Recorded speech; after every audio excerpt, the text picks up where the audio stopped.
E ke mbanë në atë ke pas Alektit vjetra dhe thoshin i përpaguhet për rusit më të parë. E mbanë mend? Ti di ç'do thotë ajo fjalë? Jo. Ajo fjalë ishte edhe kod komunizmi që s'kishte kuptim, por ka qenë kod zogu dhe kishte kuptim. Kur ti çon lekët e kohës zogut në bankë, dhe i thua ti të dua ar, ai ti jep kontravlerën e arit atij copës letrës. I paguhet prusit më të parë me ar. E kuptove logjikën? Pra të njëjtën vlerë që ka ajo letër ka dhe ari. Ka dhe ari. Ndryshe me rar. Dhe Shqipëria ka qenë vetëm vend në Europë që kur ka kriza 36-s nuk e vujti krizën. Vetëm për 100% ishte fiks dollar në ar. Franga në ar. Franga në ar. Tani, çfarë kuptimi kishte kjo franga në ar që të thash ty? Ka të bëjë që në vitin 72 u vendos që Amerika nuk ka marr, nuk ishte më vllar. Ishte rreth. Atëherë ç'do bëjmë? Do zgjedhim një gjë që e kemi gjithmonë. Naftë. 72. Por jo naftën që ka Amerika, vetëm. Po naftën që qarkullon në botë. Për çdo litër naftë që qarkullon, është vlera e dollarit që mbahet. Çdo thotë. Pra për $2 të marrësh për çdo dollar naftë në botë që qarkullon, pra po blinte Kina në Arabi Saudite po themi. Po. Për çdo litër naftë ka një kundërvlerë dollari që shkon në favor dollarit. Pra një 0 cent, ku diun, një kaq cent. Po mendoj gjithë naftën e botës. Dollari mbahesh mbi naftën. Dhe inflacioni që ndodh te dollarit vazhdimisht, që dikur me $200 çfarë blen në Amerikë, sot me $200 5 veta mund të hajnë sanduiçe, hamburger, se $20 bo një vakt. Ke parasysh 10 veta mund të hajnë një sanduiç për një vakt. Koncepti është që inflacioni është një projekt i judejve për të vënë borxh botën, siç e kanë bërë gjithë jetës. Bankat e judejve. Dhe koncepti është që dollari duke u varur nga nafta, këta ndërtuan një kurth botëror me luftën në Ukrainë. Ta shpjegoj pak. Lufta në Ukrainë nuk po e bëjnë as ukrainësit, as europianët, as amerikanët, dhe as rusët. Këto lufte kanë shkaktuar judejt. Jo më kot zgjodhen një president jude, zhelet për kacë. Dhe kjo luftë synonte pikërisht të shkatronte edhe Rusin, edhe Perëndimin. A ka idiotësi më të madhe se ajo luftë që Evropa bën suport për Ukrainën dhe ka shkatruar gjithë ekonominë e vet. Kurse Rusi është fuqizuar. Ç'a bumerangu. Po pse është fuqizuar Rusi? Se ka kaluar në varësi të Kinës. E kuptove logjikën? Po prapë e kanë të kapur pra domethënë. Prit, jo, po prit. A u taku Trumpi me Putinin? Po. U taku. Tani, ç'është BRICS-i? BRICS është një projekt botëror. Por kush është më i zgjuar nga këta që ka kapë këtë situatën që po luan me këta? Putin. Që po luan me këta të gjithë. Putini është për mua figura më e rëndësishme e aktualitetit, kurse Trumpi është i vetmi që mund ta ndryshonte lojën. Vazhdojmë. Putin mund ta bënte vetëm pa Trumpin? Jo. S'ka që bën, është në varësi të Kinës, Rusia. Po Trumpi mund ta bëjë vetëm pa Putinin? Jo, zero. Këto dy mund të jenë dy aktorë më kryesorë domethënë të gjithë sa gjë që ndodh. Ku është loja? Loja është që për shkak të embargos botërore ndaj Rusisë, Rusia u detyrua të shpëtonte nëpërmjet Kinës, apo jo? Apo jo? Po. Fakt. Si shpëtoi Rusia nga kriza? 3 vjet, 4 vjet u bllokuan gjithë asetet, apo jo? Apo kam gabim? Çdo gjë. Je shumë saktë. Po në fakt, si është Rusia sot? Në krizë jo. Europa është në krizë. Sepse Rusia u detyrua të shkonte drejt Kinës. E kuptove logjikën.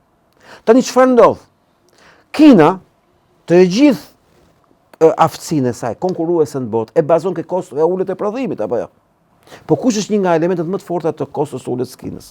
Është energjia, që është nafta. Pse? Për shkak dhe gazi, për shkak se Venezuela, Irani dhe Rusia ja shesin lirë Kinës, për shkak të embargove, sanksioneve. Pra, ti do thuash që Venezuela me kapjen e Maduros nga Trumpi dhe goditja e Iranit dhe Rusia nëpërmjet Ukrainës, i bie që të godasin Kinën. Prit, s'kemi filluar ke Rusia. Jemi akoma je Iran, Venezuela, mos shko ke Rusia. Sepse jemi te këto dyja. Këto të dyja i japin 28% Kinës energji, këto dy shtete, Irani, Venezuela. E di që do t'i godasësh një vendi 28% energjisë? Ke bërë dëmin më të madh punëshëm. Një vendi që ka kaq shumë nevojë, uri kaq të madhe për naftë. Apo reagon Kina? S'ka ç'bën, është shamat. Nuk përballon dot njëri Amerikën për momentin. Në të ardhmen po. Pra ky është momenti për këtë luftë. E kuptove logjikën. Po. Në të ardhmen se bëhet do të futej Kina në lojë. Do jetë më e fuqishme Kina mas 10 vjetësh apo jo. Tani marrim çik llogarin. Kina po ndërton aeroplan bajce. Po ndërton ama, nuk i ka. Më kuptove logjikën. Pse duan aeroplan bajce? Për luftra globale apo jo. Tani Amerika i ka aeroplan bajcet. Pse duan aeroplan bajce? Për luftra globale apo jo. Tani çfarë ndodh? Dollari varet nga nafta. Këta kanë ndërtuar një kurth kundër Amerikës, quhet BRICS. Ç'do thot? Rusi, Kinë, Iran, Venezuelë, Indi e kështu me radhë. Që janë pjesë e BRICS. Nuk do blenë me dollar naftë. Nuk do qarkullojnë me dollar naftë. Po çfarë ndodh me dollarin? Shkon kështu. Çfarë do me ekonominë? Shkon kështu. Ky është kurthi i madh. E kuptove logjikën? Po. Sepse duke mos e transferuar më me dollar në Indi dhe Kinë që bëjnë 2 miliardë gjys, sa bëjnë me fjalë, me ekonominë në rritje India, kurse Kina superfuqi botërore e ekonomisë, e tregtisë, është numri 1 në botë apo jo. Bashkëpunimi me Rusinë që ka gjithë ato burime, më kupton logjikën. Shto tash Brazilin, shto Egjiptin, shto shumë shtete tjera. E nxis Amerikën jashtë loje. Apo jo.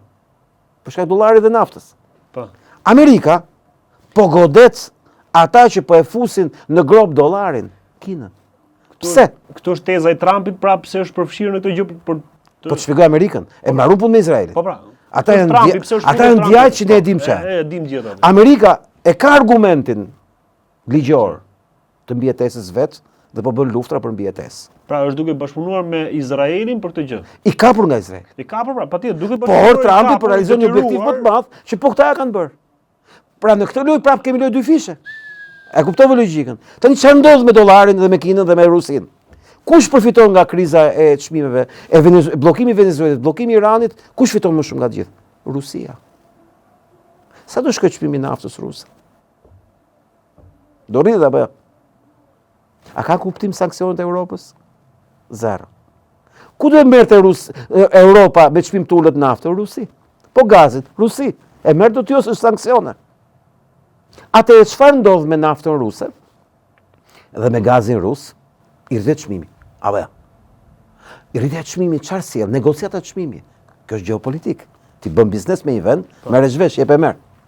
Pra, goditja e Iranit dhe Venezuelës fuqizon Rusinë ekonomikisht, sepse ka burime, ka energji dhe s'vuan për naftë. Nuk blen naftë, shet naftë. Apo kam gabim? Nuk blen gaz, shet gaz. Kujt e shet? Kinës dhe vendeve tjera, apo jo. Tani Kina kur merr goditjen e Venezuelës dhe Iran, ai krijohet një deficit i madh? S'ka ç'bën, i duhet naftë valla. Nuk ka ku e gjen. Atëherë çfarë do rritet çmimi i naftës? U rritet në Shqipëri apo jo? Po. Gjithë botën do rritet valla. Po rritet kështu. Tani kush merr goditjen më të madhe këtë histori? Ekonomia kineze. Po amerikanë merr fare, Amerika ka naftë, ka dhe Venezuelën tash. Po, si ja blen me dollar tash. Ma kuptova logjikën. Se këtu ishte lufta, që Venezuela ja çonte me çmim të ulët dhe pa dollar, po me çmim shumë të ulët. Ja çonte Kinës. Ja çonte Irani me çmim shumë të ulët Kinës, për shkak sanksioneve. Po pa dollar apo jo. Edhe Rusi pa dollar Kinës. Po Amerika nuk vu për dollar të Rusit. Më kuptova logjikën. E ka në Venezuelë dhe Iran çështën, sepse është më shembulli për gjithë vendet e tjera, edhe ju pa dollar. Tani çfarë është shembulli për kujdes me dollarin? Se vi aeroplani. Vi aeroplan Bacia. Koncepti është rikthimi i fuqisë dollarit në një projekt për të shkatruar dollarin, që e ndërtonte Kina. Dhe lufta në Ukrainë-Rusi e bën që të mos lejonin projektin e Trumpit 2016, që tha në atë kohë të mos e lejmë të martohet Ariun me Dragojin, se do shkojnë për shele. Po është shkruar para 100 vjetësh kjo gjë. Para 500 vjetësh, para 200, e ka shkruar Napoleoni këtë gjë. Që po u martua Dragoi me Ariun, pra Dragoi kinez, me Ariun rus, bota shkon për shele. Për dy arsye. Arsyeja e parë është popullsia dhe territori, e dyta është teknologjia. Atë teknologji ka Rusi se ka Kina, atë që ka Kina se ka Rusi. Plotëson njëra tjetrën. Absolutisht. Pastaj tjerë duhet marrin çadra kur bjerë shita hapin edhe të riurt. Se s'kan ç'bëjnë më.